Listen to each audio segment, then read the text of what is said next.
ఒకసారి బ్రహ్మగారి దగ్గరికి వచ్చి దేవతలు అసురులు ఇద్దరు కూడా అన్నారట, మేం మంచి వాళ్ళం అంటే మేం మంచి వాళ్ళం, మేం మంచి వాళ్ళం అంటే మేం మంచి వాళ్ళం అని పోటీ పడ్డారట. అయితే బ్రహ్మగారు అన్నారట, సరే అయ్యా, ఎవరు మంచి వాళ్ళో ఎవరు రాక్షసులో నేను నిర్ధారణ చేస్తాను, రేపు మధ్యాహ్నం పూట వచ్చేయండి అని అన్నారట. సరే అని మరుసటి రోజు మధ్యాహ్నం పూట అసురులందరూ వచ్చారట, దేవతలందరూ వచ్చారట. బ్రహ్మాండంగా పెద్ద పెద్ద ఇస్తరాకులు వేసి, మామూలు ఇస్తరాకులు కాదండి, బంగారంతో చేసిన ఇస్తరాకులు వేశారటండి దేవతలందరికీ అసురులందరికీ కూడా వేసేసి పంచభక్ష పరమాన్నాలు అంటారు కదండి, భలే భలే పెట్టారండి. ఈరోజు ద్వాదశి కాబట్టి మాట్లాడుకోవచ్చండి. చక్కగా అన్నం పెట్టి దానిపైన నెయ్యి వేసి అప్పుడే పెట్టిన ఆవకాయలు ఇంతింత పెద్ద పెద్ద మామిడికాయ ముక్కలతో వేసి పక్కన చక్కగా సాంబార్ పెట్టి దాని తర్వాత అసలు ఇంతింత పెద్ద పెద్ద బూందీ లడ్డూలు పెట్టారటండి, అరసలు, చకినాలు, అప్పలు, అసలు ఏమేమి కావాలంటే అవన్నీ అన్నీ కూడా పెట్టారట.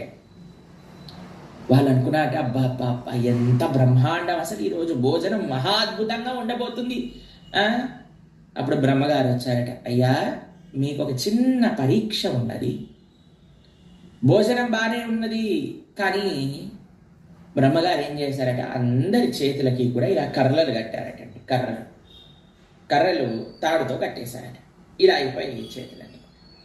ఇప్పుడు ఇలా ఉన్నప్పుడు ఎలా తింటారండి, ఇలా తిని ఇలా నోట్లో ఇలా పెట్టుకుంటారు, స్ట్రైట్గా ఉంది కదా, పెట్టుకోలేకపోయి. ఇప్పుడు దేవతలందరూ కూడా ఆలోచనలో పడ్డారట, అయ్యా ఇప్పుడు ఎలా తినాలి, ఇంత మంచి భోజనం ఉంది కానీ ఇప్పుడు ఎలా స్వీకరించాం మనము, అలా ఆలోచించారట. ఆలోచించి వెంటనే ఏం చేశారంటే తెలుసా అండి, చక్కగా అన్నంలో నెయ్యి పైన చక్కగా మామిడికాయ పచ్చడి, దాని తర్వాత పప్పు అన్ని మంచి కలిపి పక్కనుండే వడియాలన్నీ కూడా పెద్ద ముద్ద, ఇంత ముద్ద చేసి ఏం చేశారట, ఇలా అని పక్కని దేవత నోట్లో పెట్టారట. ఆయన ఒక మంచి ముద్ద కలిపారట, కలిపి పక్కన వాడి నోట్లో పెట్టారట. ఇలా సర్కిల్లో అందరూ ఒకళ్ళు ఇంకొక నోట్లో, ఒకళ్ళు ఇంకొక నోట్లో, ఒకళ్ళు ఇంకొక నోట్లో పెట్టుకొని అందరు బ్రహ్మాండంగా తినేశారట.